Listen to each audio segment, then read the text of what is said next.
Hello, can you hear me? Okay. So is this the link we used usually? The same link? Okay, so I don't know, I was confused. Hmm. All right. So then can you start? Yeah, so today and then yeah, everybody, please, focus on, the screen. So intentionally, I'm not shared, my slide yet. So today and then I will discuss about, one of the most popular kind of machine learning, the application, something called, object detection. And then also this is going to be the theme of the hackathon, the competition. So maybe, well, the content itself is pretty new for you, but well, if you follow me, then it's not that difficult. All right. And then if you have any questions, and then, well, please let me know at any moment. All right. So how many of you, uh, heard about, the real machine learning algorithms or image machine learning, object detection, classification, and something like that? Okay. So anybody has, a Tesla car? No? So, well, okay, that's fine. And Tesla is using this kind of, object detection a lot for the, the safety. All right, so I'm gonna, okay, wait a second. Somebody has question. Okay, yes, okay. All right, I'm gonna share my slide.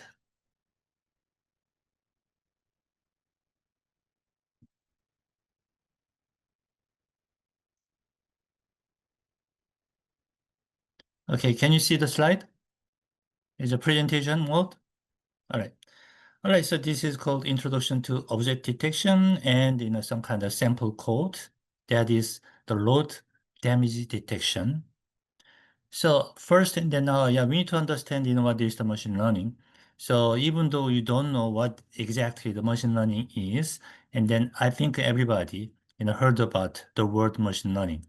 So these days, and then when people are saying artificial intelligence, and then usually it comes with this word, machine learning.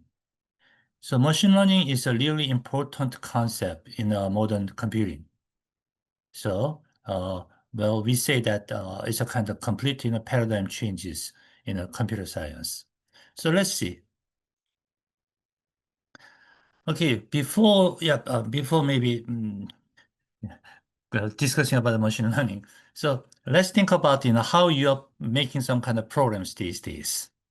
So for example, well, you have a company and you are hiring a new kind of engineer.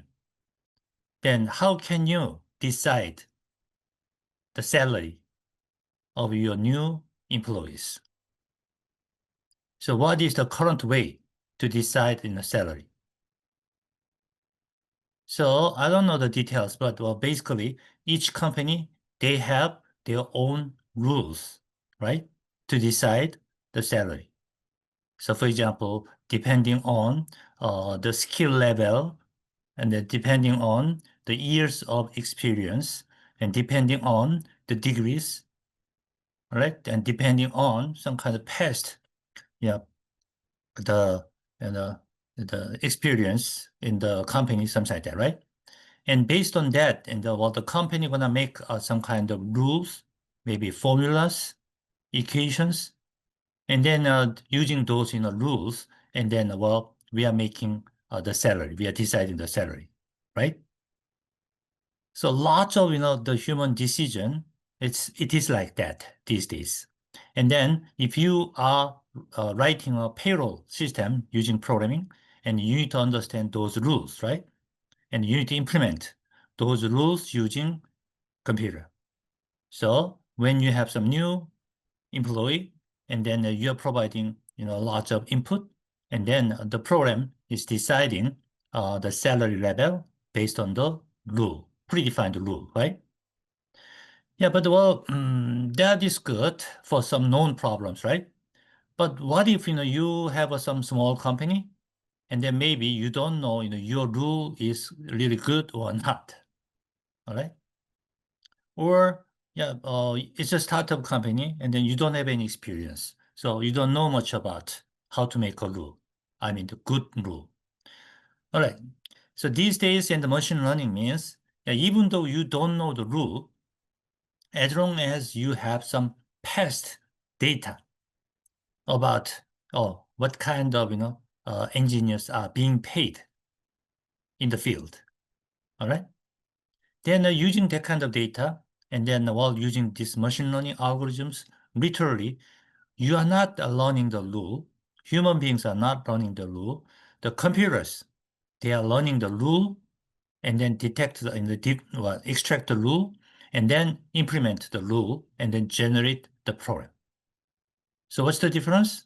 The human beings, we don't need to know the rule because the computer is gonna automatically extract, define the rule. So there is a big difference. Okay, then which one can be potentially more beneficial, especially you don't have lots of experience? So definitely, yep, machine learning can do that, right? All right. So let's discuss about what is machine learning. So machine learning, yeah, it is called subfield of artificial intelligence. So it's a part of artificial intelligence, especially very important part. And then this machine learning, it gives computers the ability to learn without explicitly being programmed. What does it mean?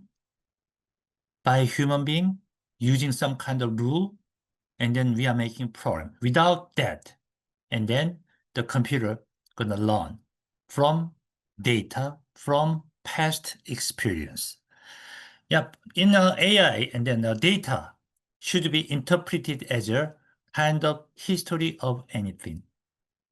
So for example, human history, okay, it is being recorded as a form of data. All right. In the past, history means what? Major event, right? But these days, well, your minor itsy-bitsy behaviors can be recorded as a history in the form of data. So when you click something on your smartphone, yeah, that kind of behavior gonna be recorded in the form of data. So now and we can collect all the minor to human history, human movement, human behaviors, human emotions, all right? So from that kind of, collected human experience, yeah, we can learn lots of different things, even though, well, we don't understand, well. Also, we can record, the part of the nature in the form of data. We have lots of sensors, right? Temperature sensor, humidity sensor, and then all those sensors. So using those data, and then computer gonna learn, all right, about human behaviors, about scientific discovery, pretty much everything. So that's why the machine learning is extremely important. It's like, teaching a computer to recognize some kind of patterns in data. So it can solve, problems or make some kind of predictions. All right. So from the past, we are finding some kind of patterns. And once we find some pattern, it becomes a rule. And then computer gonna implement this rule as a program. Once we have that kind of program, later in the future, something unknown data comes, and using those data, we can predict. All right. So this is quite important. Lots of prediction models, and then basically it's not really AI, and then it is machine learning. Predicting tomorrow's temperature, predicting tomorrow's stock price, predicting some applicant can be admitted or not. All right? Everything is prediction. All right? So especially in data science, prediction means predicting unknown things or predicting the real future. tomorrow's temperature gonna be real, the future, right? And then, yep, based on somebody's, criteria, and we can decide, the person can be admitted or not, and then there can be, yep, unknown, decision. So this is really important. So that's why this is widely, used. And then for machine learning, and we have two important parts of the field. One is statistics, and it's gonna provide mathematical foundations. And then using these statistics, and we can provide some theoretical background. And then, well, theory is not enough because the performance is also important. Yeah, even though we can make some very precise, prediction, if the prediction takes 1 year, 2 years, then that is not practical, it's useless. So we need to make the prediction very quickly. So that's why the computer science is important. The computer science is going to provide really efficient algorithms to solve the problem. And then also, lots of, programming and then the application behaviors. All right, so both, statistics and then computer science is important. So computer science and then mainly, and then we are focusing on something like programming language, Python, and lots of different algorithms and solutions. And the statistics, yep, how to interpret the data, how to interpret the result, basically how accurate it is. Is it make sense or not? Yeah, that kind of discussion, yeah, we need to understand statistics. So again, the traditional program, and then, well, when you have program, and then, yeah, we need to know what is the rule. And using the rule, we can make program. And then once we have the program, and then now we have new input data, and based on the rule, the program is generating the output. However, these days, when you use machine learning, you don't need to know the rule. All you need is lots of past data.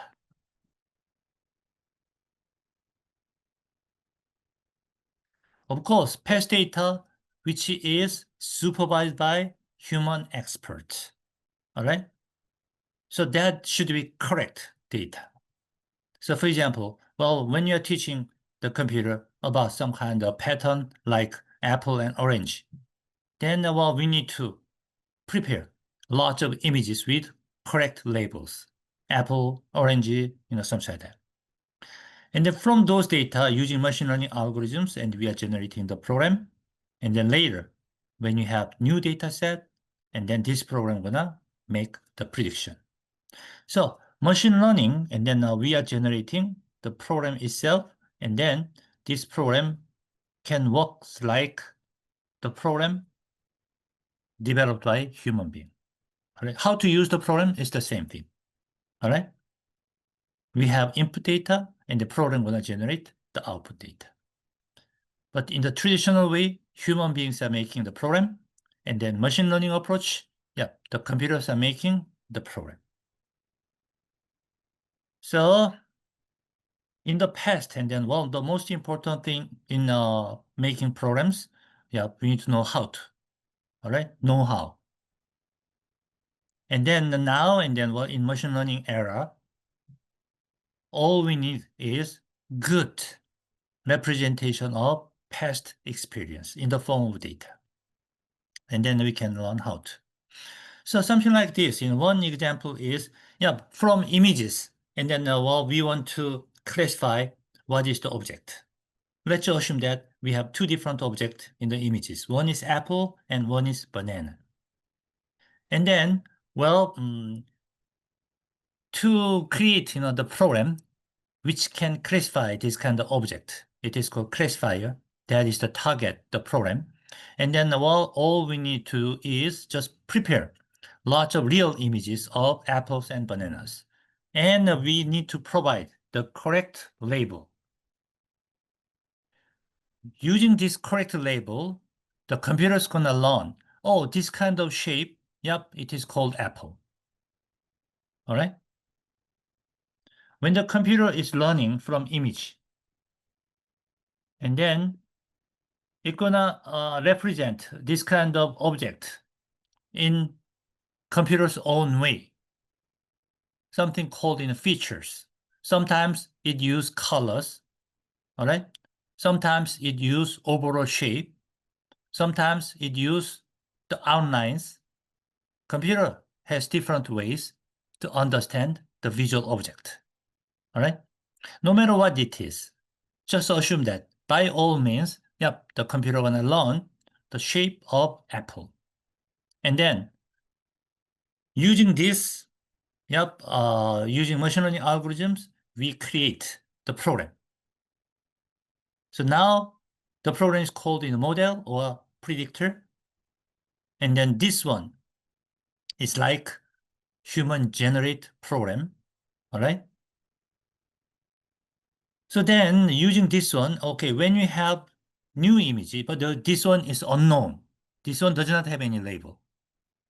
And then, well, we are asking the program, okay, what object this is.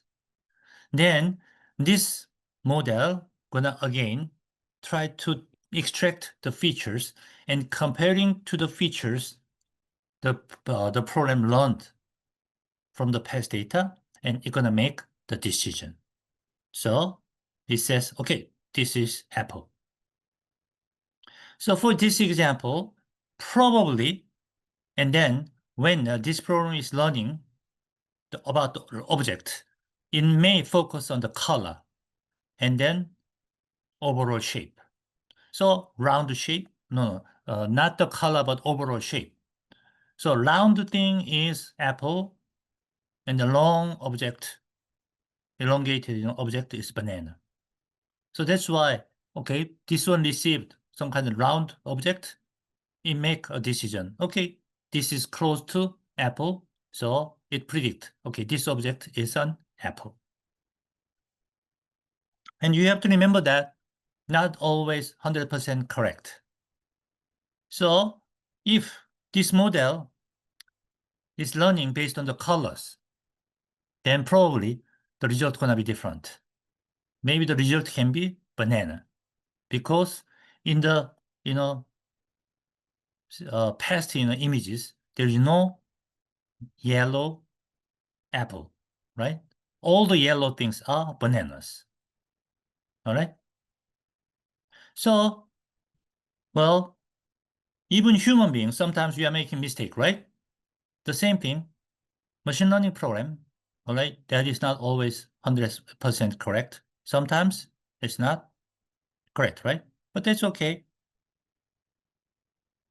So yeah, this kind of, well, the machine learning is called classification. So we have two different classes, apple and banana. And then we are asking, okay, which class the given input image or object belongs to. All right. Interesting thing is in machine learning, and then, well, also this is called supervised learning. Well, we are providing the knowledge to the computer. So for example, we are providing image and then we are providing the correct label. That label is a human supervision. That is our own knowledge. All right. Using this knowledge, we are teaching computers to perform this kind of classification or prediction. Is it okay? Any questions? Yeah, this is a really important concept. All right. We prepare data and then we are providing the correct ground truth, all right, or human supervision or human knowledge. And then the computers gonna understand the features of the object and associated labels. And then, well, computer gonna learn that kind of matching. It's like when you have baby, and then when you are showing baby on apple, and then at the very beginning, the baby cannot differentiate maybe apple and oranges, right? Then over time, we are providing lots of different, examples, and then mom is providing the correct supervision. Okay, this is apple and this is orange. And the baby is making lots of mistake, right? But after several years, the baby learns, okay, what is apple and what is orange. But still, the baby cannot describe how to differentiate apple and orange, right? Just instinctively, and then, oh, this is apple, this is orange. All right?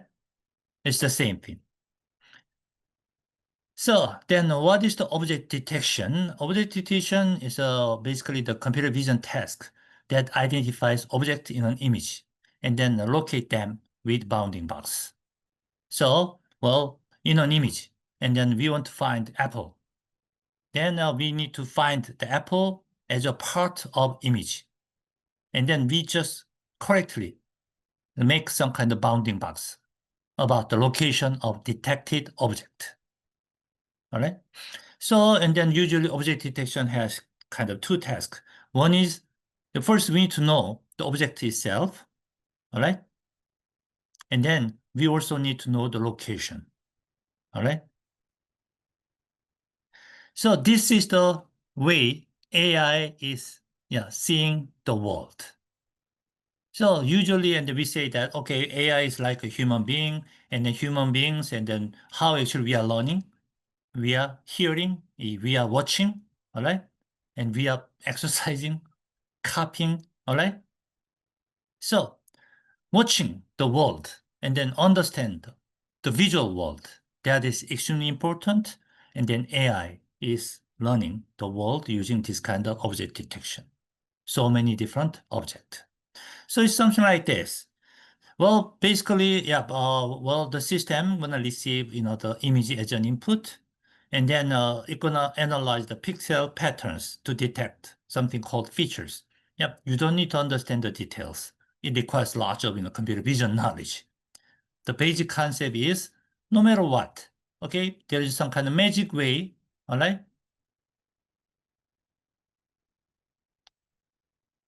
Okay, uh, there is a magic way, and then, well, let's say we can just detect some patterns, okay? And then, using this kind of bounding box, and then we are providing the correct labels, like, okay, this is the cat, this is the cat, this is dog, this is dog. All right. Well, at the very beginning, and then human beings, and we are making bounding box, and we are providing the labels, individual labels, and using lots of that kind of examples, and then the machine gonna learn what kind of shape is cat, what kind of shape is dog, something like that. All right. Well, theoretically, it's pretty simple, but technically, how many samples do we need? Because the shape of dog and shape of cat, the color of cat is so diverse, right? Then, well, if you want to create some really good, machine learning, object detection, algorithms, and then the models, then you need to provide lots of different images and labels. Okay, so, well, yep, using machine learning algorithms, and then now, and we want to generate the program, and which can detect object. And then many times, we are calling that as a model. So model is a program, and which can detect the object. It means it just receive the image as an input, and then it just generate output about the detected object and the location. Well, to generate the model, okay, teach the computer how to understand the object. So we say the word train a model. How actually we can train the model? We need to collect lots of images with correct labels. All right. In order to teach what is cat, maybe we need to collect 1,000 images of cat, lots of different, shape, color, size, and we need to correctly label this part of the image is cat. It's time consuming, all right? It's time consuming. But well, we need to prepare that kind of labeled images, many of them. And then, well, usually we are not using the entire the data set for teaching. And then we are split these images into training data set and then test data set. It's like, yeah, well, you are supposed to take some kind of math test. But if your teacher is asking the question you already studied, like, yeah, the teacher is giving 100, the sample questions, and you already know all the answers. And then the teacher gonna select only 10 questions from that 100, questions. Then what happened? Yeah, pretty much you're gonna be very accurate as long as you studied, right? But that is not the best way to evaluate the student ability to solve the problem, right? So you should be able to solve some unexperienced similar questions, right? So that's why, and then, well, we are separating the data set into training and then test. And then we are using only training data in developing the model. And then in order to check how good the model is, and then we are using test data set to evaluate. All right. And then also there are lots of different, machine learning algorithms. So you need to select one of them. Sometimes it is called model architecture, something like YOLO. There are so many of them. And then unfortunately, there is no single superior algorithm. So depending on what kind of, object you want to detect, and then maybe one algorithm is working better than other algorithms. But anyhow, you are selecting one algorithm, and then, well, using some kind of existing framework that is running on, the Python, and well, using the data, using the algorithm, using the framework, you are actually training a model. It means generating a program called classifier. And then using, the test data set, you need to evaluate the accuracy, right? If accuracy is satisfactory, then you're done. But if the accuracy is not good, not satisfactory, then maybe you need to repeat. For example, using some different algorithms or using some kind of different data sets. All right. So this is the overall, the steps in training a model. So in your hackathon, and then you are supposed to perform this. You are supposed to experience all these steps. But don't worry, the most time-consuming and then difficult part is done. So for example, we are providing the label data set. All right. And we're going to provide, how to use the framework. It's a sample code. All right. So as long as you know some basic syntaxes of Python, and then if you know what is the module, how to use the module, then, yep, you can quickly create the model. So again, remember that in AI world and the machine learning world, generating a solution is extremely straightforward and simple. All right. But that is not the purpose of AI. That is not the purpose of learning. So it's like, yeah, you are taking a math class, but you don't care about the test score. Then taking math course is so easy, right? And you just score 10 out of 100. So who cares? Then that is not a really good learning. And then that kind of ability is not really desirable in the society, right? So you need to be good. Generating good model, generating practical model, generating useful model, that is the challenge. All right. But again, in this class, and then we are providing, you can generate any kind of the model, and how to improve it is up to you. So again, overall, and then, we have this kind of steps. So first, and then, well, training data set and then test data set. All right. So we have different ones. So the training images, and then it comes with labels, and then using the label and then, the visual features, and then using the algorithm, and we are creating, this is the program, classifier. Then how good this program is, to evaluate, and then, we are providing the test image to the classifier. This is the same program, and then this one is generating the prediction.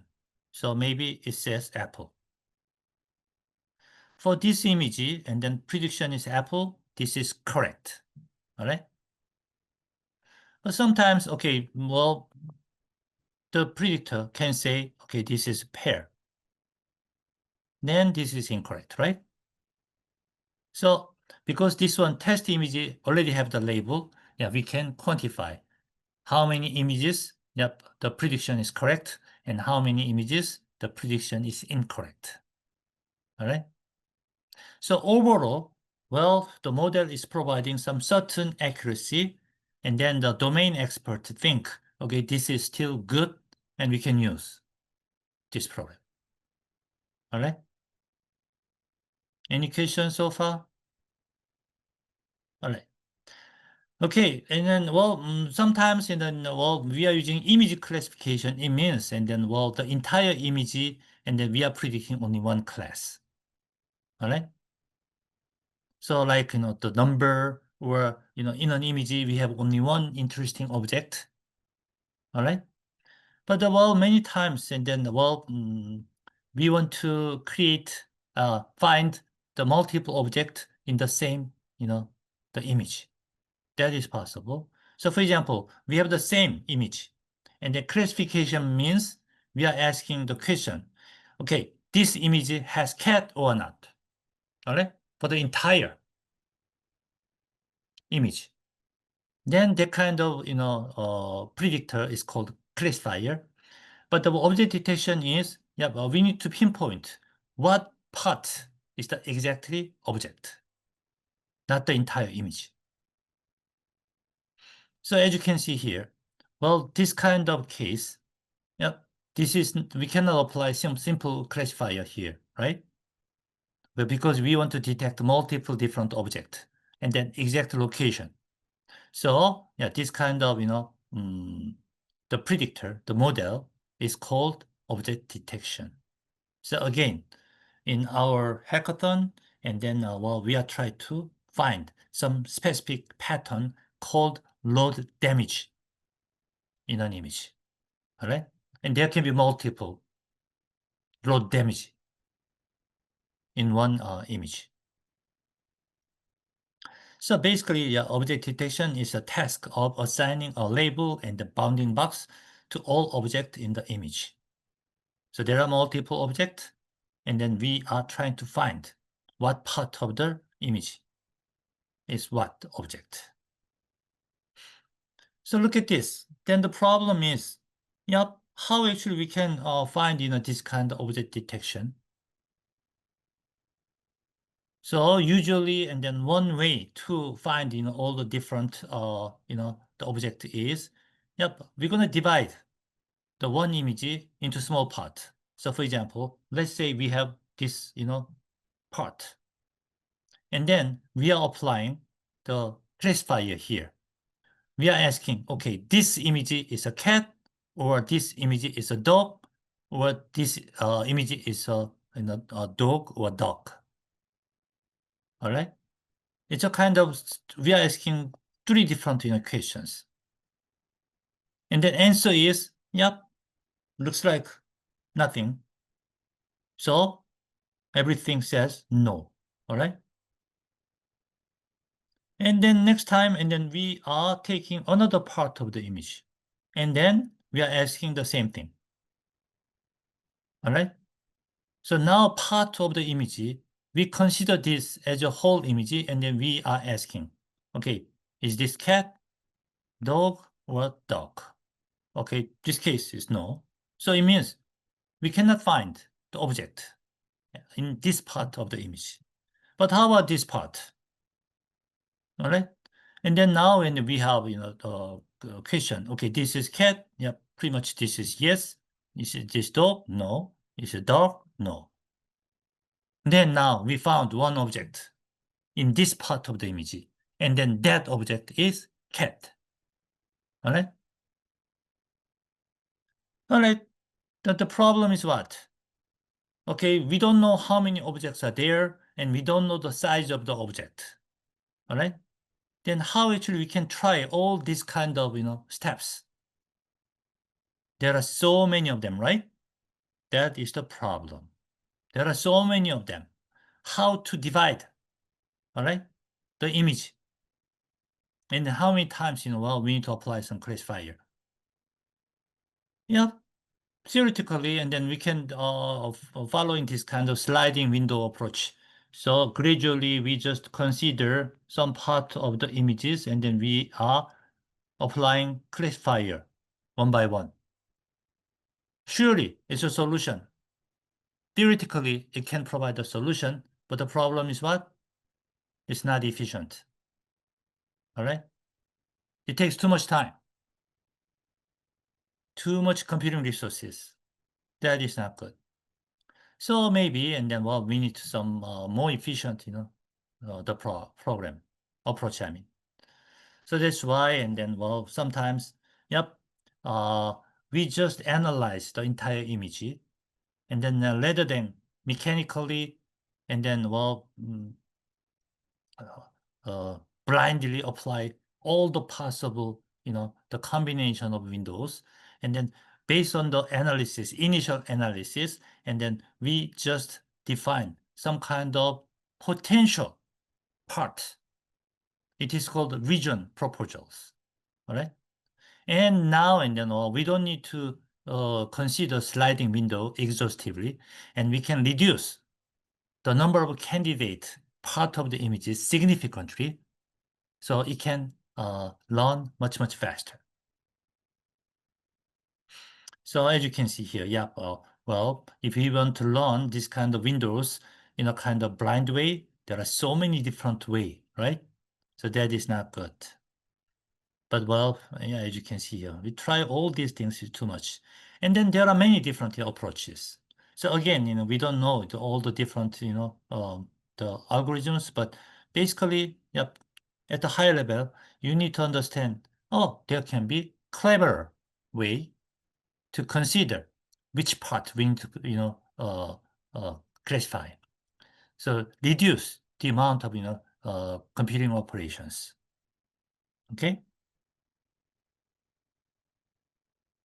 So this is something called segmentation. Segmentation means, yep, in the images, and then it just identify some portion which has some kind of similar the features, and then just I isolated that part. It is segmentation. Yeah, based on the segmentation, well, we just make some bounding box of that segment and then apply classifier for only this part, and then we can decide, okay, this is a horse or not. Yeah, in this way, and then, well, there are lots of real world in applications. So for example, here on the street scene, and then we want to detect a lot of different objects. Some person, car, and then, well, I don't know, bicycle, handbags, and then all these things. And then remember that, well, nobody is for sure. When you learn some object, maybe we cannot consider all possible different shapes of the same object, right? So that's why always, well, we are the decision comes with some kind of number. So this number is sometimes called confidence level. Okay, everything is a probabilistic prediction. So we did this one means I detected a person, and then the confidence level is 0.91.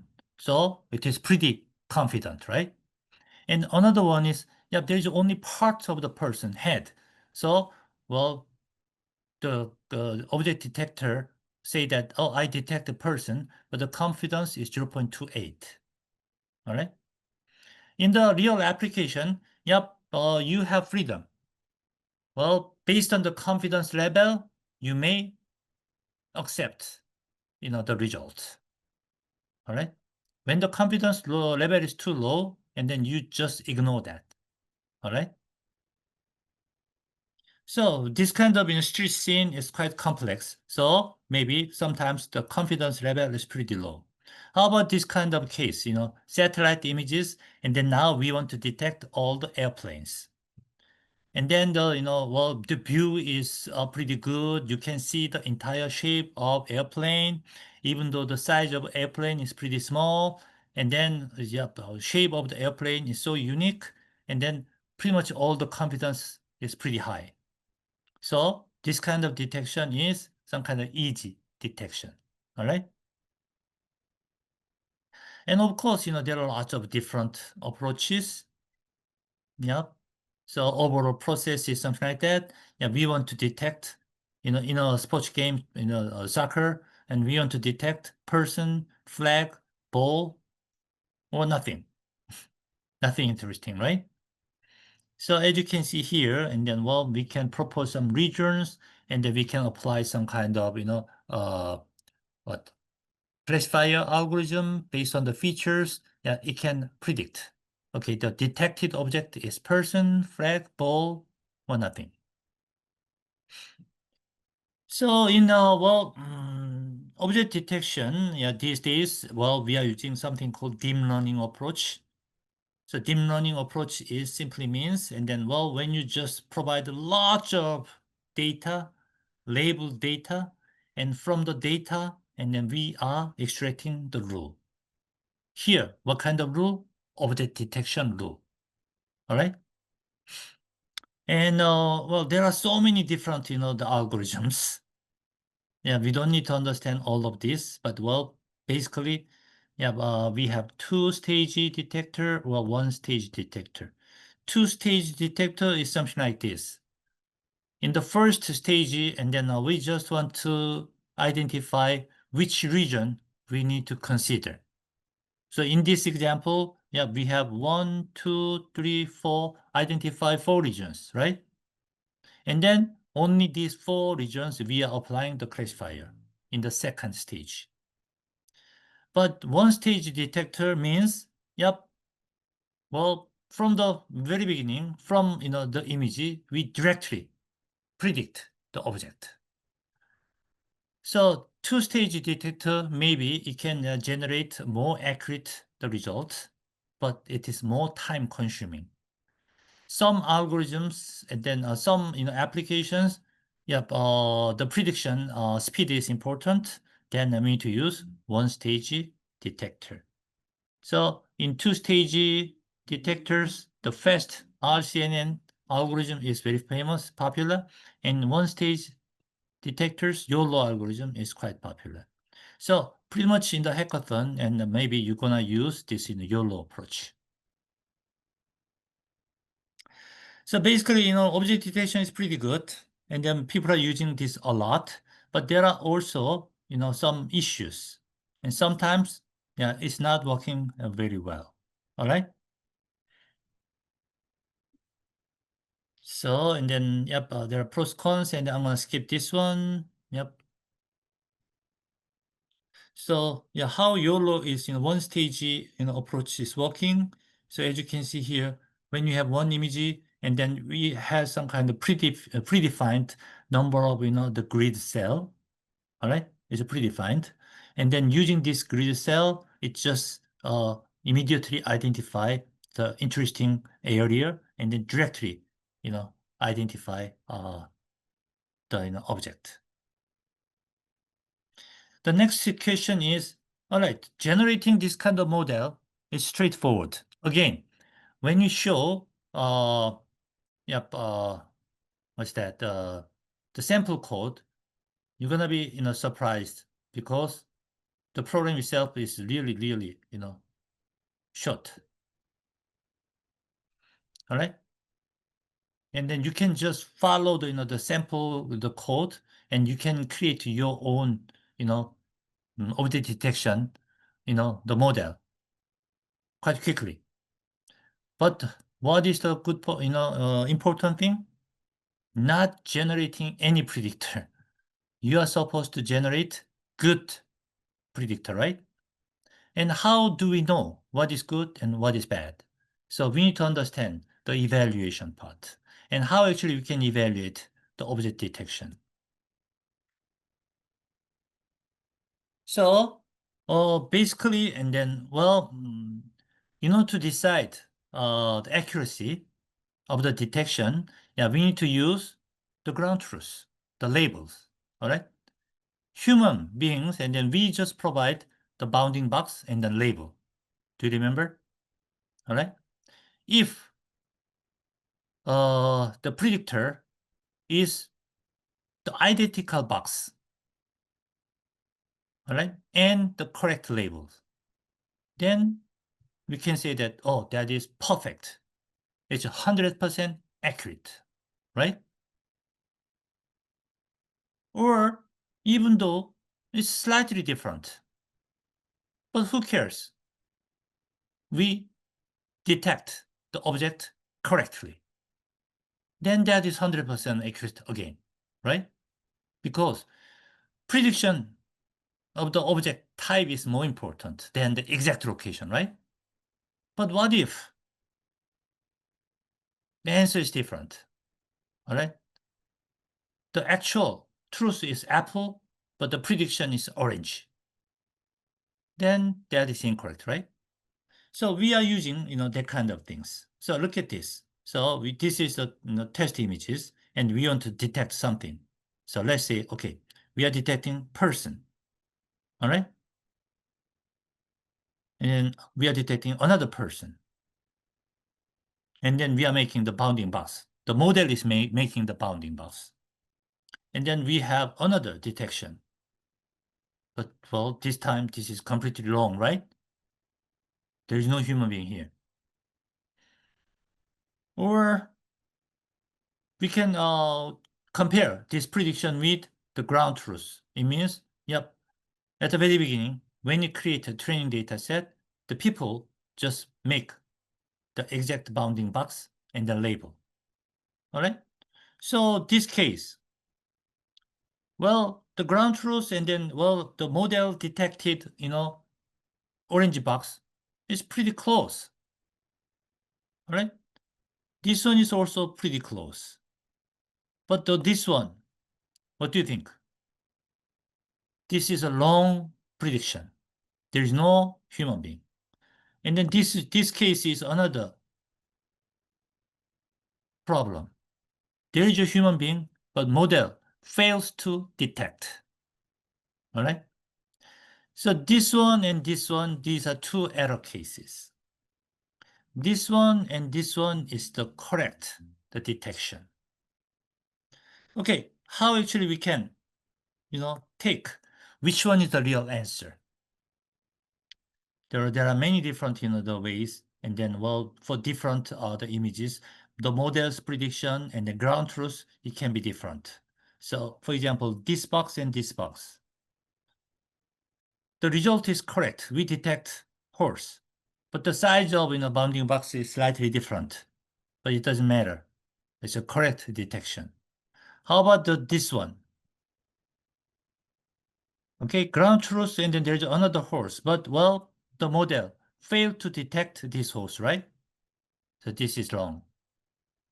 So how actually we can quantize, this kind of, miss, missing the object, all right, or false detection.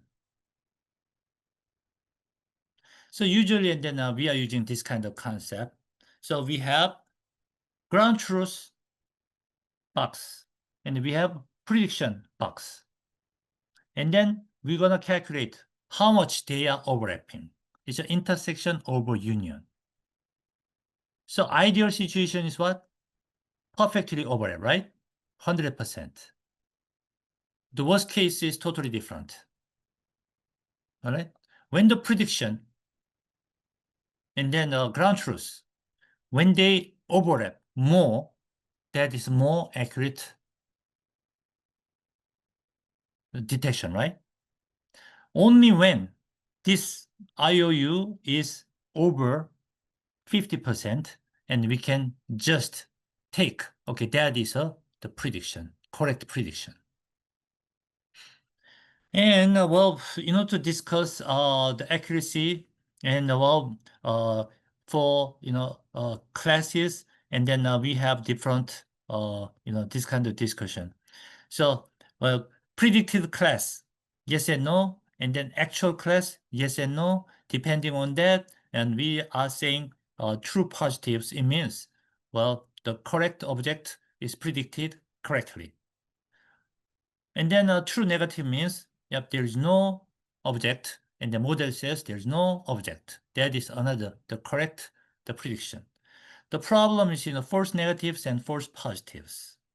False positive means model says, okay, I detected something, but actually that is not correct. False negative means, yeah, model says, oh, I don't have it, but actually there is an object. All right? So considering all this, and then we can calculate the accuracy. It means for all cases, how many cases are really accurate. And then we can calculate similar precision and then recalls.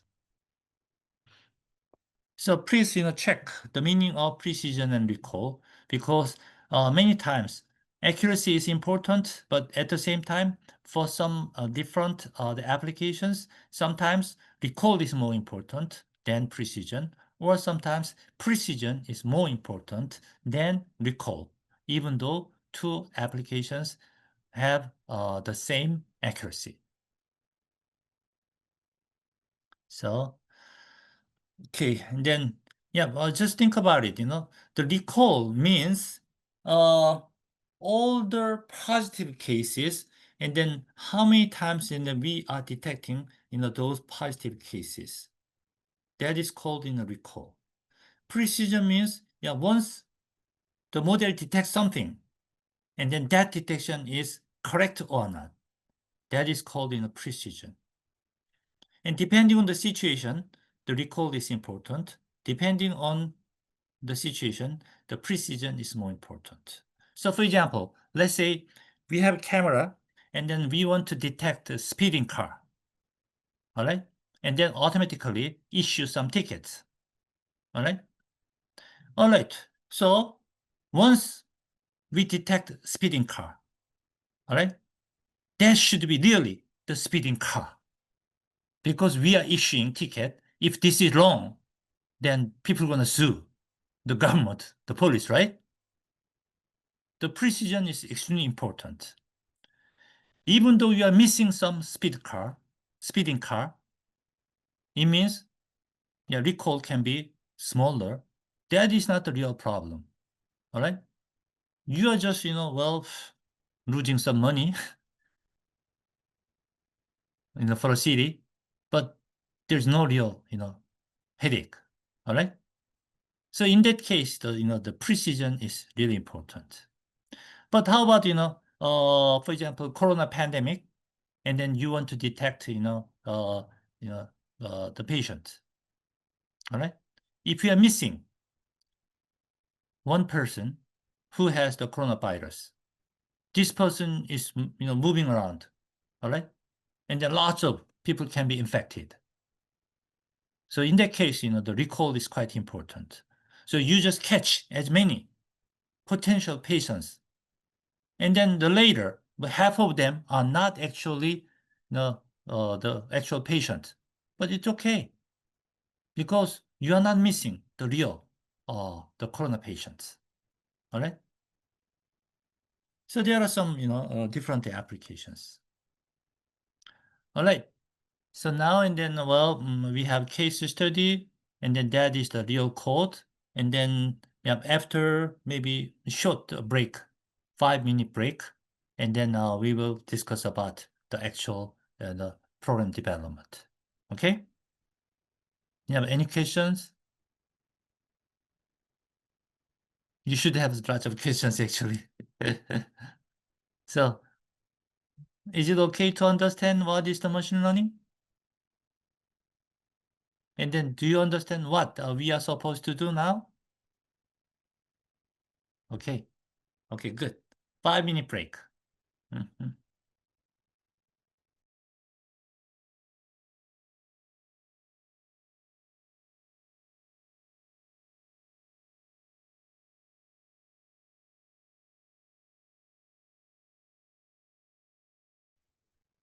Hello.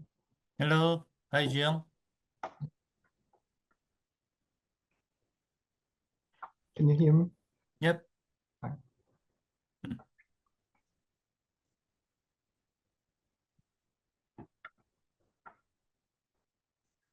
Okay, the student, and then can you come again? Yeah, let's just start.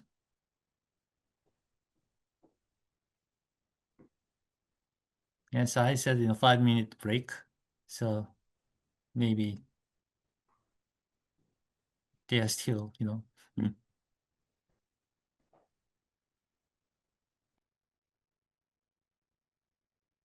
Yes, Jiyoung, anyhow, thank you so much, for providing some lecture, today. Of course. Okay, the student, please come again.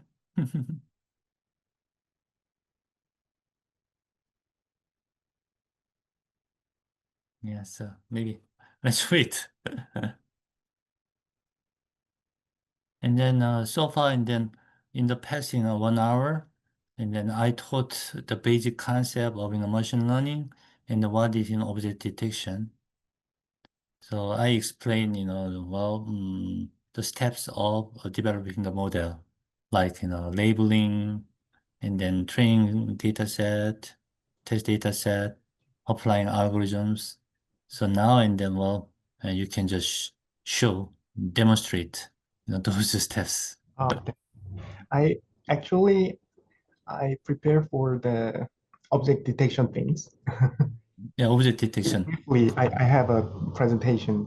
So Mm. yeah. So, So the tutorial for that. Yeah. yeah, so with code, right? Right. Yeah. Yeah, Exactly. sure. Great. Okay, and then, yep, let's get started again. So today, and then, I invited, the expert in the object detection, and then Young, and then, he's the PhD student at the Emory University, and then previously, and he was, the master student at the USC, and he worked, with me for 2 years, and then, he's a real the expert in object detection. So he will show you, how to create the object detection, the models. Okay, Juyong, you can start, yeah. Yeah. So okay. So I'm Juyong Yu, and I'm gonna share my screen for it. Yeah. Or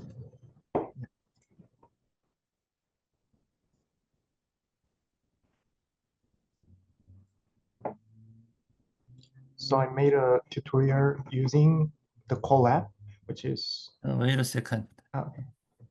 I stopped my sharing. Sorry. Oh, okay. Okay. All right. Can you zoom in? Oh yeah, sure.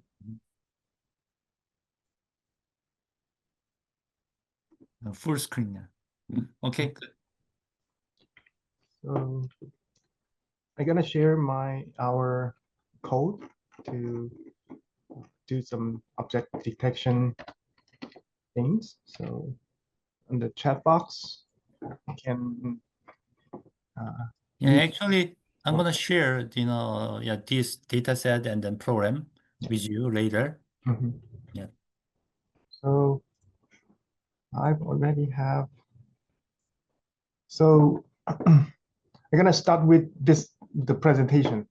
So Yeah, brief. actually, I gave, this kind of, I introduction. see. So maybe you So can just focus on the, the code part, okay. example part. Yeah. So I gonna explain about our data set. So Mhm. first, so I gonna um, using the object detection, um, the technology to detect the cat in the imagery. So I prepare for the training for using YOLO dataset. So our dataset called cat sandbox dataset. So to train the model, we need to give it many examples of what a cat looks like and where it appears in an image.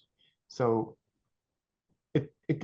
it's got to be the training data set. So let's look at how our data set is organized. So we have test, train, and valid data set. So I'm gonna share this data set also at the end of this course. And this data set have train data set, validation data set, and testing data set. So the training data set will be the study material for the training model, and validation will be practice quiz, and the test data set will be the final exam.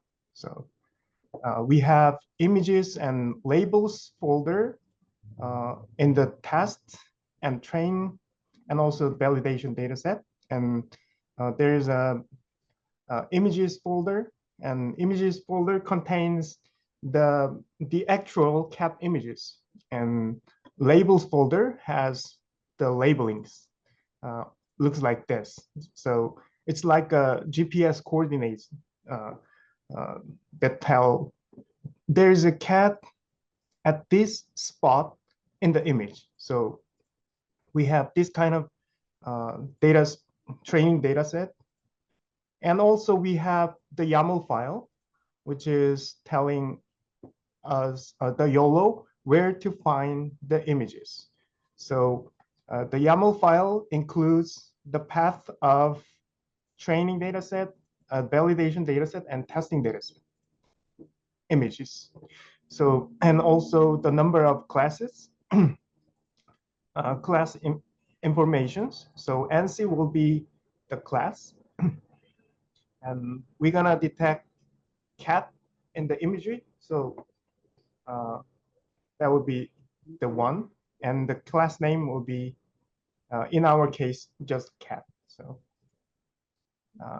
summary, we have images, labels, and YAML for YOLO model. So we have tutorial link, and I'm gonna show you the tutorial here. So these are the codes. And so basically, and then, well, before applying the training, so we need to prepare the location of data, right? Yes, right, exactly. The exact, the folder, the path, and then, yeah, but what kind of, how the YOLO algorithm is finding, data and the label. Yes, right, exactly. So let's look So into. this is very important thing. Yes, right, exactly. We have this kind of YAML file and test dataset. Images looks like this. And the labelings will be the TXT file. So they have this kind of coordinate the location of cats and imagery. And train, we have this kind of bunch of train the cat images. So there is also a docs in this image. So, but our model gonna detect the cat only. It's kind of testing dataset. And the YAML dataset looks like this. So we're gonna use Google Drive right now. So I just attach it into the YAML file, the location of our train images and validation images, and the testing images, and cat.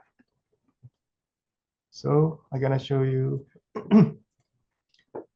using this the tutorial file. Start. You need to click this one, the runtime tab, and the change runtime type to start the GPU to train our model. So, okay. So maybe well, the student does not have any knowledge about Colab yet. Okay. So if you have the Google ID, you can just click the link which I shared so in the presentation. So, and it's on the chat box right now. So, Yeah.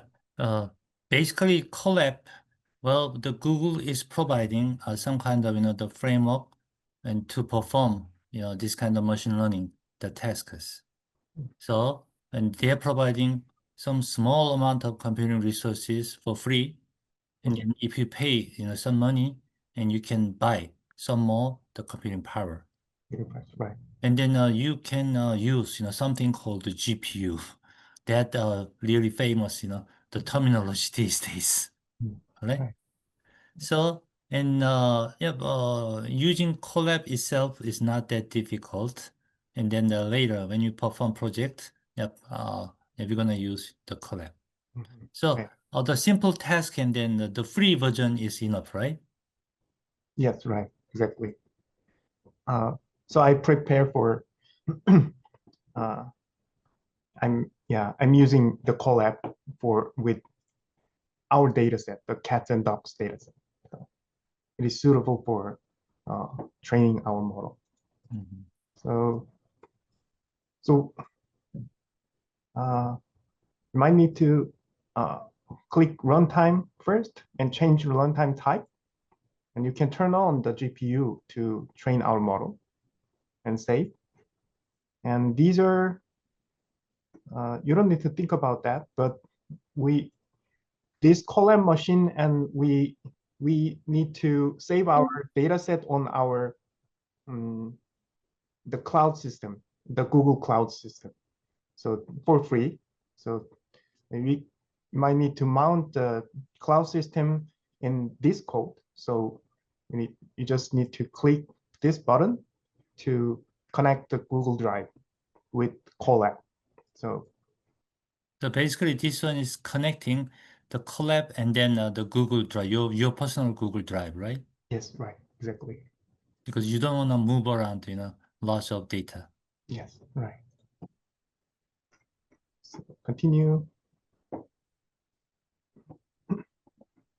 But in the student, the project, and then you don't need to, right? You can just put the data inside, maybe Colab, right?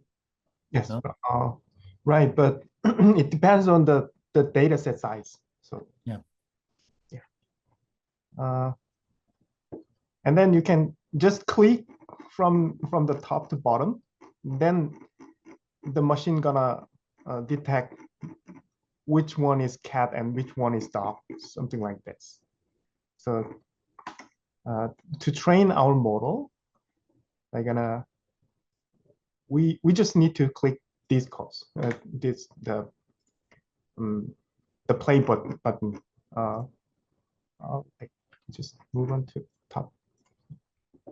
Will take 2 minutes to install the Ultralytics, which is frameworks, the library for the YOLO. So I also share the link, the documentation link on my slides. So you guys can refer The this. Ultralytics, that is simply, that is YOLO. Yes, right, exactly. So, to use YOLO, and then, you need to, use that, yeah. The framework, yeah. So we need to install the Ultralytics, and they're gonna clear these texts, and after then they're gonna check the Colab machine using ultralytics.checks function. So let's just stay here. In the meantime, meanwhile, I'm gonna share these kind of three major AI-powered computer vision techniques. So we have classification, object detection, and segmentation. So classification is saying what the image is about. So this is cat is classification, and object detection means there's a cat here and dogs are there, something like this. And the segmentation draws outline of objects. So this exact shape is a cat. So we're gonna use object detection model called YOLO.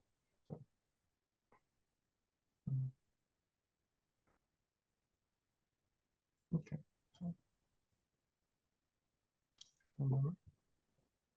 Oh, let's to here. Okay.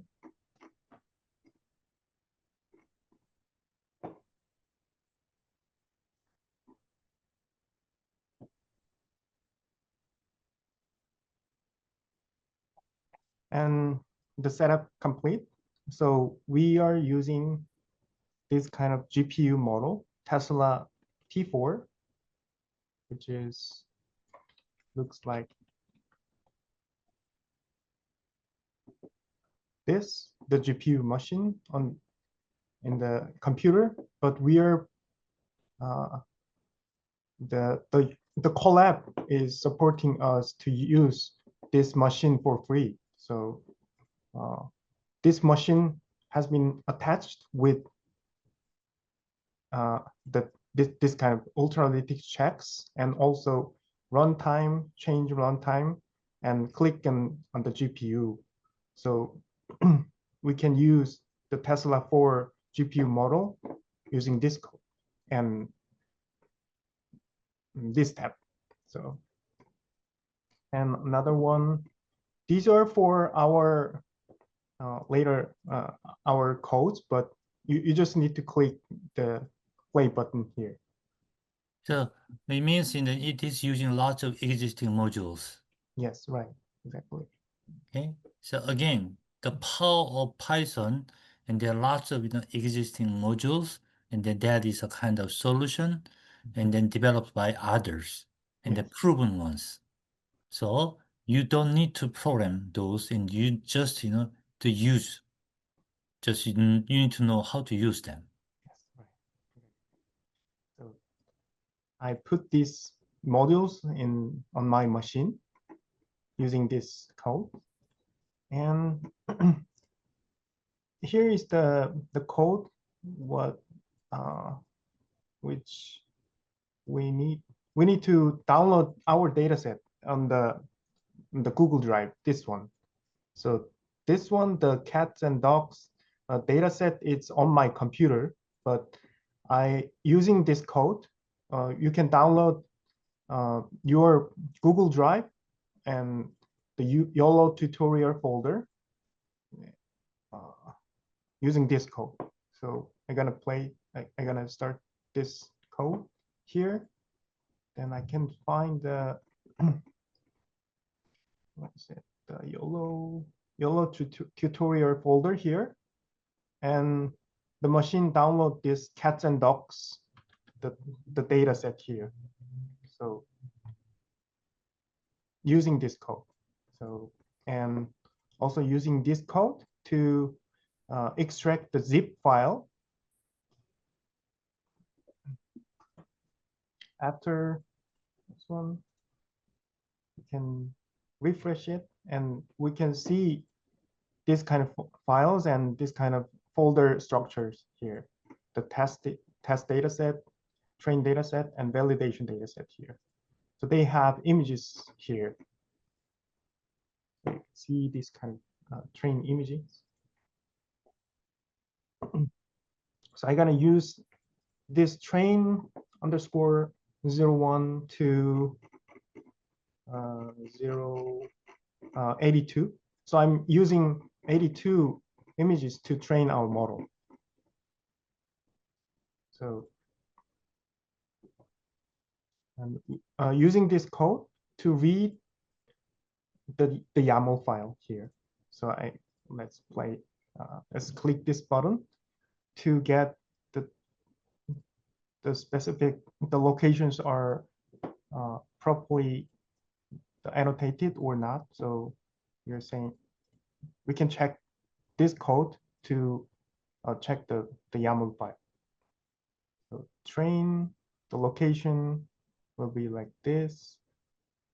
Will be like So up to this point, and then simply, and then you just want to download the data and then put those data at the correct folder. folder, right? Exactly. So I just set up the everything's in here to make specific the locations and to put them on the correct locations,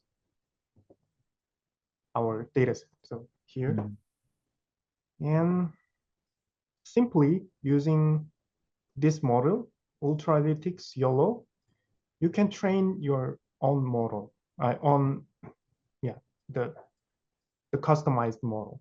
So this is the actual, the modeling part. Yes, right. Just, the 2 lines of code, right? Yes. And Simply. then, Yeah. yep, it is reading from the data set and then run a YOLO algorithm and then create the model. Yes, exactly.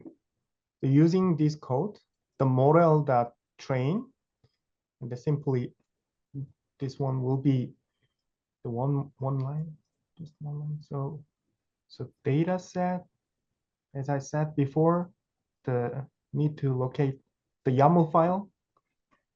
It's gonna be here.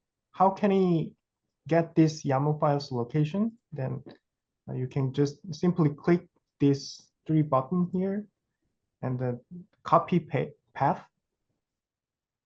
and you can put Control V to get the YAML file's location. So you just need to put the YAML file location here, Control V, and let's try to train this model.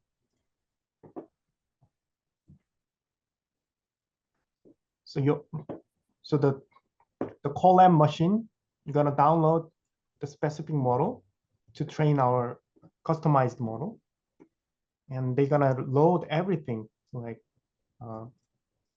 as I said, so the Tesla T4, the GPU, and they're gonna load the the specific modules like deep learning modules here, and they're gonna load our data set here. So for training, I'm using 81 images and 4 backgrounds, which has no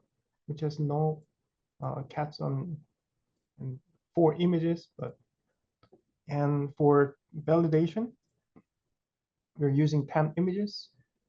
So using this YAML file here, the YOLO, this module, gonna automatically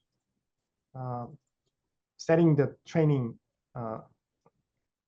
the process. So Yeah, so for right now, and then understanding all those messages are too much. yes, right. And then, well, right now, and then you can just ignore as long as there's no errors, right? And then, yeah, later when you have more understanding about deep learning, then you're gonna understand, what the message means. Yes, exactly. So in the YOLO tutorial folder, there is the runs folder and detect train. They're saying results, the model was saved in the runs, the detect, the train folder here. So train folder, they have these kind of files, file outputs, and the weights, and we're gonna use the best.pt file. This gonna be the model itself. So this file was trained model. I can say the cat object detection model.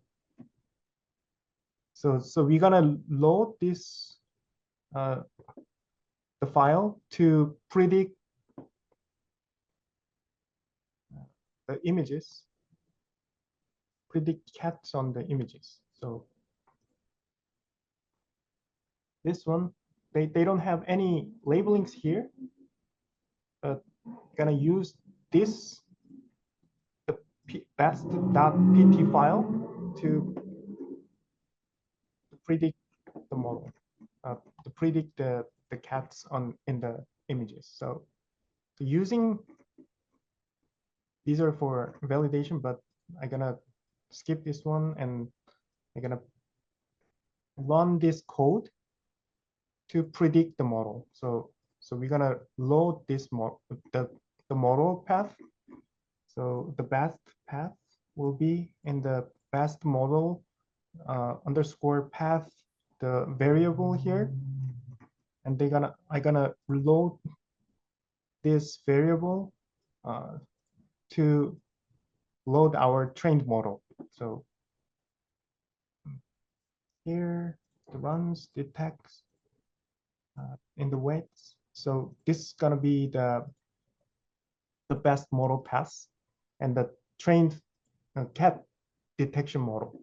So using this line and test dataset path will be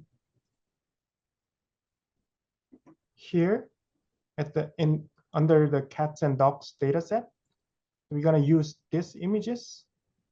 So just put the images location here, and let's just run this code. We didn't. So run this code here and here. The model gonna detect the images, and these are the outputs.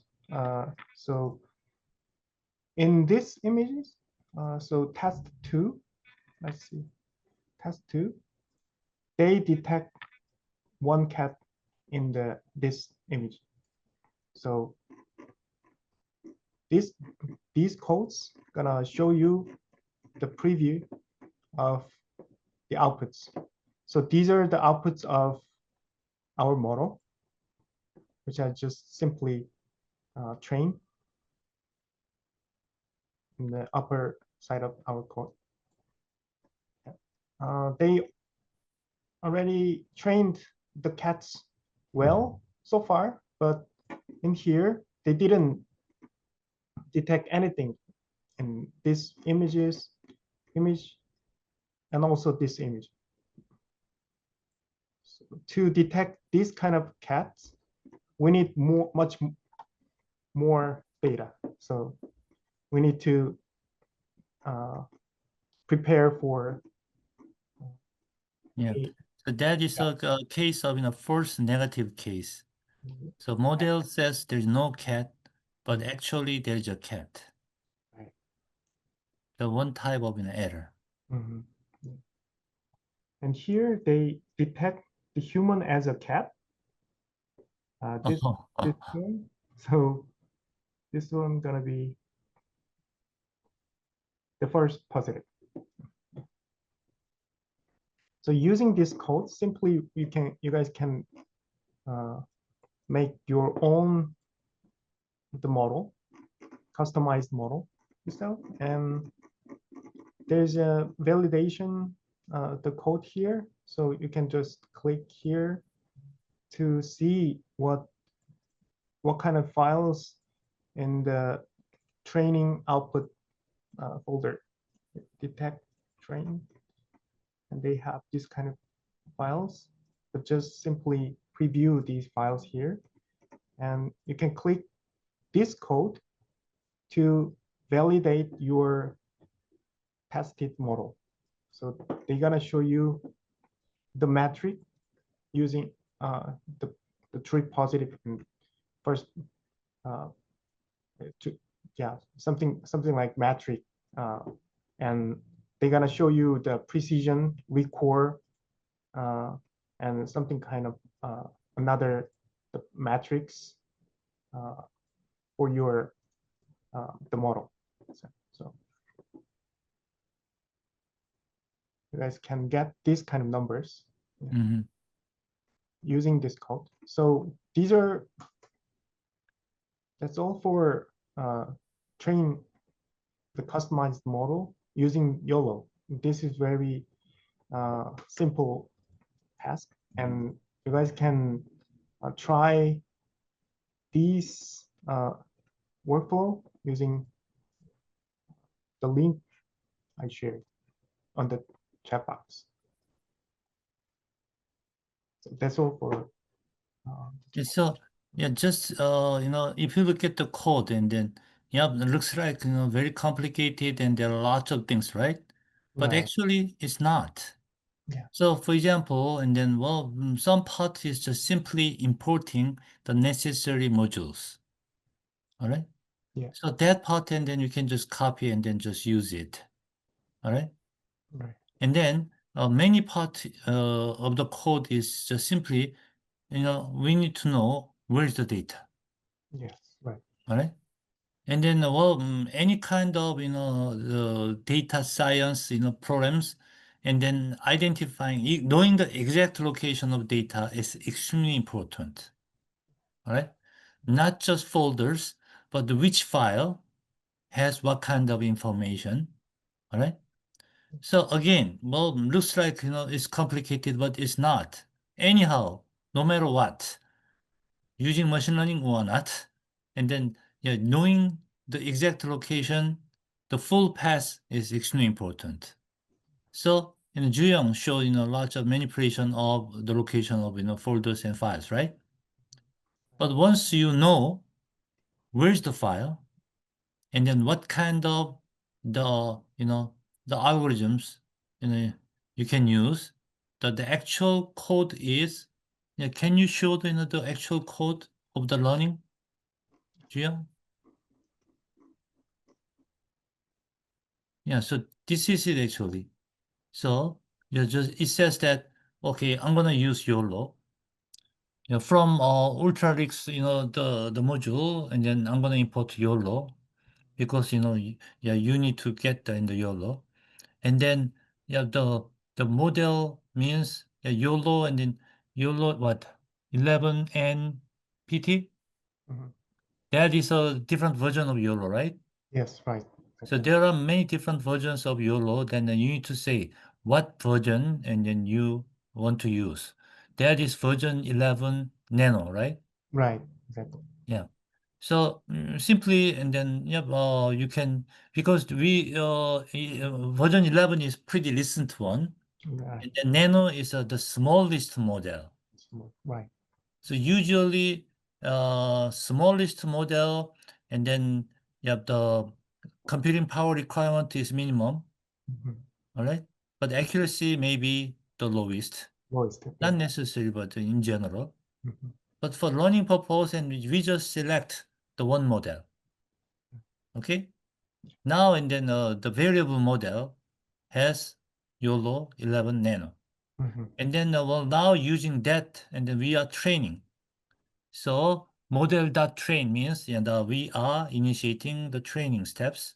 Yes. And then for the training, definitely we need to know where is the data, right? And then this is the data path. So you need to provide the exact location of the data, and there are some parameters. Yes. And Right. then the understanding the meaning of these parameters, okay, that is a kind of part of your self-study for the hackathon project. Right. So in deep learning, and we have the concept of fine tuning. So it means, well, using many different combination of the parameters, and then the final the model program, and then it's different. So if you remember, then uh yeah, to learn, and then the computer need to understand the data, right? But what is the best way to understand the data? And then there are many different ways, different combinations. And then by changing these parameter values, yep, you can generate some different the models. Yeah. All right. And then yeah, at the very beginning you can just use just existing this number. and it just learn and then generate the model, right? Yes, exactly. Then the training is done, and then, well, the machine learning is automatically generating the program itself, right? Right. And then where's the output program? And then it says the learns and then Detect detect, under the training, wait, Which, and then best. right. Yeah, that is the why the kind of name I don't know, but well that is the developed the program. Right. The next, then you need to know how to use that program, right? Yes. Right. To generate output. Can you show that part? Yeah. Okay. So this one, and still, to learn the model, and then well, you need to import some modules again. All right. Yes. And then well now and then the model is not the default model like YOLO 11 Nano, but now this is the what? The This is program you developed the using YOLO, right? right. Yeah. Okay. Mhm. Then the model variable is now the program, the object detector. And now you need to provide the input data, test data, and then you need to provide the path for the tested data set, the correct one. All right? Right. Yeah. And then okay, what is image path? Yeah. These are for Visualization. visualizations. That's right. So usually, and then we are not visualizing, Mhm. especially when you have millions of images. Visualization does not make any sense. Yeah. This is only for your learning purpose, Mhm. and you can see the result as a image with Yes. bounding box. But without this, and then the result is just the text. The text file. Yeah. Right. So for example, the image one, we detect cat. Yeah. The Right. location of cat is some some coordinate, Right. and with maybe some confidence levels, right? Right. Yeah. Yeah. So it's not well, yeah. Uh, and then you are providing what the random seed. It means you just want to select the images randomly, right? Yes. Right. Yeah. And to visualize our outputs, we just select 9 images here. Hmm. So to visualize our the outputs of Hmm. the model, and just Yeah. make some visualization part here. Mhm. But the thing, the most important thing is this part. So model.predict Mhm. and the locations of images Mhm. and save true. We're gonna save our outputs in the prediction, the folder here. Mhm. So so these are also for the visualization, Mhm. and you can just simply use this one and also this one. So it's gonna be 1, 2, 3, 4 lines to get the predicted the results. Yes, right. And then we're gonna get this kind of the running process logs here, here, and these are visualization part. You can see the result here. Yeah. So this is for for studying or developers, and sometimes they want to know how their developed model is working, so they need to visualize it. Visualization is very helpful. Yeah, but well, when you have lots of data and we cannot visualize everything, so Juyong just randomly select some number of the result Yes, right. and then visualize it. So under the codes, we also have simple code here. So you guys can just click the Mm. black button here. So you can, Can you show the simple? yeah, Mm. the same. codes. Okay. Yeah. Oh yeah. So Without- this one, yeah, definitely it's easy to understand, right? Yeah, right. So basically this one means what?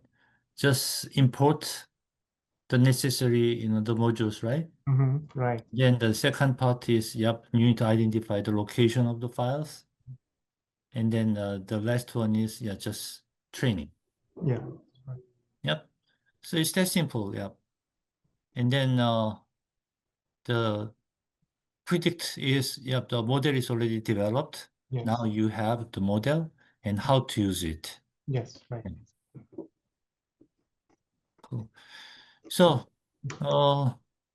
anybody, any questions or anybody can, follow what is going on here? Even though I don't know the details, but well, overall, I understand, what should be done. And of course, and then you need to check, the line by line to understand the code. But overall, okay, it's not really difficult the concept. All right, just think about just 3 steps. Yeah, we need to import the right modules, and then we need to identify the exact location of data.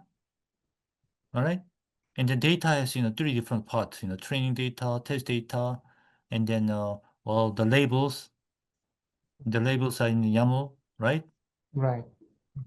And then when those are ready, actually you just train using YOLO. I would just say for the kids, if you're having a little bit of a hard time understanding everything, once you go into the collab, the link is in the chat. If you're confused about a certain line of code or a section of code, the the third the third little diamond looking thing, that's like the Gemini on Google.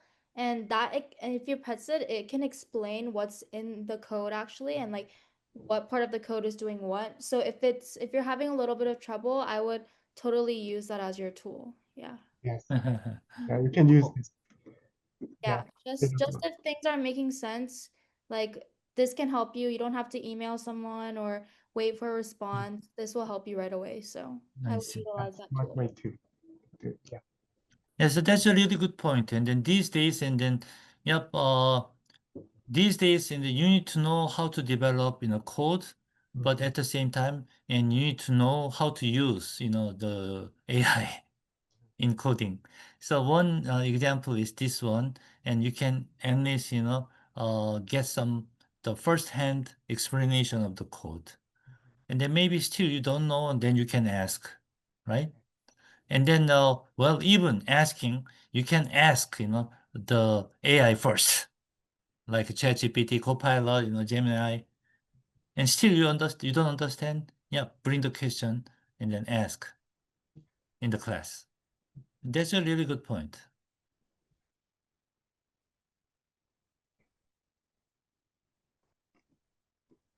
So, yeah, Christina, what do you think?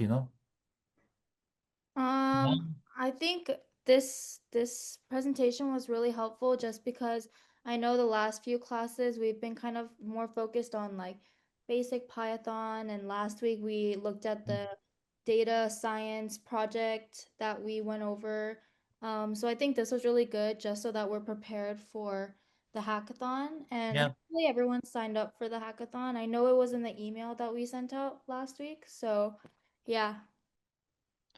So, yep, in the previous, the lectures, and then definitely in the need to understand the basic Python, right? So without understanding the module, and then yeah, you cannot use this the YOLO, and then yeah, this kind of training models, and then stuff like that. And then if you don't understand, and then the modules, and then you don't understand what's the meaning of import, right? And then also in practical programming, it's a tedious job, but the most essential part is file I/O, where and how you can input data, and where and how and you are storing the result. All right, including some visualization. So yeah, don't be afraid of these kind of things.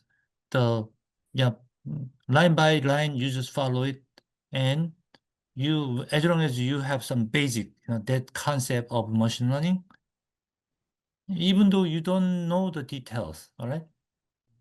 The developing the model using this kind of sample code, it can be totally feasible, all right? So, yeah, I think the first step is, try to understand this, code. Yeah, even simple version without any visualization. Okay? Using the slide and then using the recorded lecture, all right? And then, well, try to understand what is going on. And then the best practice is, yep, just, type line by line by yourself and then execute it. And then if you can, regenerate this kind of same result. All right. And of course, it cannot be the exact same result because, there's some random selection issues. All right. Yeah, that's it. Again, well, you don't need to afraid of this one at all right? Because we are not asking, you need to fully understand all the details. All you need to do is what is machine learning and what is object detection, and then what steps are needed for object detection, model development. And then now we have sample. Okay. So for the next 1 week, and please play with the slide, recorded video, lecture video, and then using this the sample code and using Gemini and then AI. Yeah, try to understand as much as you can. All right. And then in the next lecture, and we will check, yeah, how actually you can, regenerate this code. So if you can regenerate, this result by yourself on your computer, then that is good. That's the best. But well, maybe if that is too much, and then try to understand the existing code as much as possible. What do you think? And again, you see, if you need help, yeah, Christina can help you. Yeah, Christina is your first aid person here. All right. Everybody has the email address to Christina. I'll just put in the chat right now just in case anyone doesn't have it. Okay. Yeah. Yeah. Please, keep. Okay. Yep. Here. Keep this email, and then definitely Krishna can help. And then, yeah. Again, the most important thing is you need to try by yourself. All right. You cannot learn programming by eyes. You have to learn program by your hands. All right. So if you don't understand what is Colab, again, yep, you ask questions. All right. Don't be shy. So we have, the 1 month to do the hackathon. So, well, if you ask the questions properly, then everybody actually can generate your own the model. All right. Any questions? Yeah, again, this is really cool. And you know how to generate one model to detect one specific object. And then training for detection of another object is so straightforward. All you need to do is just replace the data set. All right. And then there are lots of, the public data set, and you can play with, lots of different things. Do you remember that, the several months ago, and then LA Metro, there is a news, and then they just installed the camera on a bus, and while the bus is being operated, they record the street, and then they detect illegally parked cars on the street, and they generate the parking tickets automatically. All right. So it was so effective, and then in 1 month, and then they issue more than 10,000 the tickets. So after that, nobody is parking around the bus stop. All right. So yeah, well, you can if you have some really interesting creative idea, and then if you're generating some detection model, yeah, it can help the society greatly.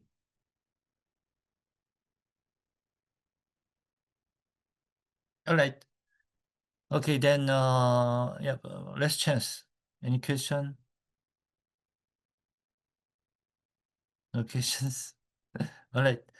All right, Juyang, thank you so much. I really appreciate your help. And then yeah, others, and then believe me, it's gonna be a very interesting project. All right. And then yeah, definitely you can put this kind of project on your resume. All right. There's a high school student, and then yeah, just learning this kind of things, and then well, that's gonna be pretty impressive. So let's try it. It's not that difficult. Just follow us, okay?